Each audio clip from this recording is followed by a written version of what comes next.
地动了，唔那造成人家厝损害，一寡古迹历史建筑也出问题。亲像这鹿岛杨港甲古厝住落，就这个主下落来。大巴年事件纪念园区的史料馆主体结构也变形，表面别开。文化局今早起启动文化资产应变机制，希望会当赶紧来甲修复。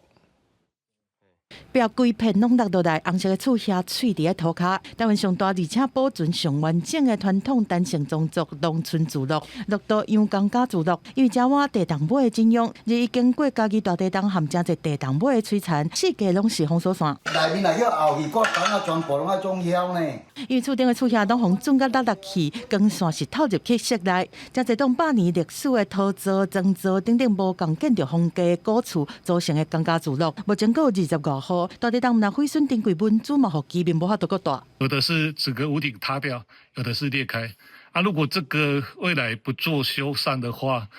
这个房子是没办法再住人。那因为目前这个房子毁损的程度很严重，我们希望看看是不是政府单位能够尽速来协助帮忙。除了江家古厝的聚落，大巴年事件纪念园区的史料馆，主体的结构嘛，因为地动变形，玻璃窗啊拢破去，表面嘛一大片拢裂去，只会当暂时封起来，保留珍贵日本时代建筑的代替后壁车站，回廊嘛是有小可受损。那目前外观看起来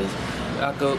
无介明显啦吼，所以讲即马台铁这边的部分吼，因阁会请较专业的人来看。大地当时造成台南拢总13个历史建筑和文化场或者所在受损，文化局早起是启动文化资产应变机制，除了安排紧急维修，嘛会帮助受损场址管理人在相关人员提报修缮补助计划，积极替因来争取灾后复原的经费。记者综合报道。